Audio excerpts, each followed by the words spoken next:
അന്തരിച്ച CPM general secretary Sitaram യെച്ചൂരിക്ക് രാജ്യം ഇന്ന് അവസാന യാത്രയറിയിപ്പ് നൽകുകയാണ്.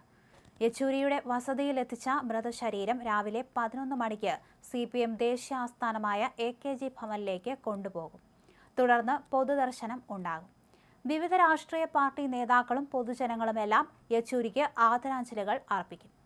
AKG സെന്ററിൽ നിന്ന് ഉച്ചയോടെ മൃതദേഹം വിലാപയാത്രയായി 14 അശോക് റോഡ് വരെ കൊണ്ടുപോകും.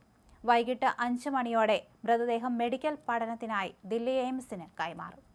അതേസമയം 3 തവണ വിദ്യാർത്ഥി യൂണിയൻ പ്രസിഡന്റായിരുന്ന ജവഹർലാൽ നെഹ്റു സർവകലാശാല ക്യാമ്പസിൽ നിന്ന് അവസാന റെഡ് സല്യൂട്ട് ഏറ്റുവാങ്ങാൻ ഇന്നലെ വൈകിട്ട് 4:56-ന് സീതാറാം യെച്ചൂരിയെ എത്തിച്ചു. ഓഡിറ്റോറിയത്തിന് നടുവിൽ ചുവന്ന റോസദളങ്ങൾ വിതറിയ വെള്ള വിരിപ്പിലേക്ക് എടുത്തു വച്ചപ്പോൾ മുദ്രാവാക്യങ്ങൾ മുഴങ്ങി. വിദ്യാർത്ഥി യൂണിയൻ പ്രതിനിധികൾക്ക് പിന്നാലെ വിവിധ സംഘടനാ പ്രതിനിധികളും പൂർവ്വ വിദ്യാർത്ഥികളും അധ്യാപകരും യെച്ചൂരിക്ക് ആദരമർപ്പിച്ചു.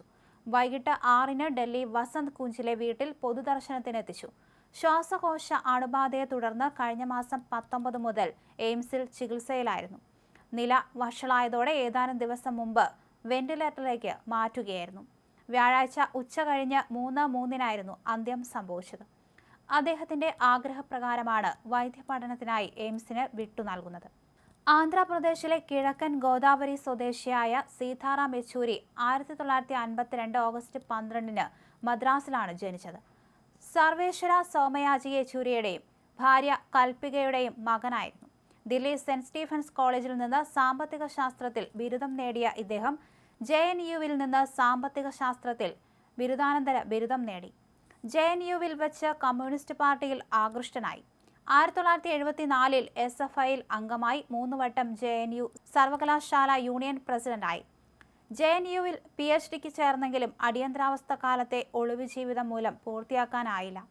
അടിയന്തരാവസ്ഥ കാലത്ത് 1975-ൽ അദ്ദേഹം അറസ്റ്റിലായി.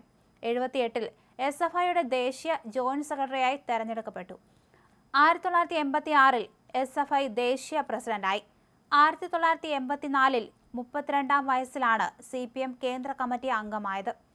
1988-ൽ തിരുവനന്തപുരത്ത് നടന്ന പാർട്ടി കോൺഗ്രസിൽ കേന്ദ്ര സെക്രട്ടേറിയറ്റ് അംഗമായി. 1992-ൽ മദ്രാസിൽ നടന്ന പാർട്ടി കോൺഗ്രസിൽ പോളിറ്റ് ബ്യൂറോ അംഗമാവുകയും ചെയ്തു. എന്തായാലും അദ്ദേഹത്തിന്റെ നിയോഗം പ്രവർത്തകരെ സംബന്ധിച്ച് വളരെ ദുഃഖത്തിലായ അവസ്ഥയാണ്. എല്ലാവരും ഇന്ന് അദ്ദേഹത്തെ ഒരു നോക്ക് കാണാനും ആദരാഞ്ജലി അർപ്പിക്കാനും AKG സെന്ററിലേക്ക് എത്തും. അതിനുശേഷം വൈകിട്ടോടുകൂടി അദ്ദേഹത്തിന്റെ മൃതശരീരം വൈദ്യപഠനത്തിനായി വിട്ടു നൽകുകയും ചെയ്യും. അദ്ദേഹത്തിന്റെ ആഗ്രഹപ്രകാരമാണ് ഇങ്ങനെ ചെയ്യുന്നത്.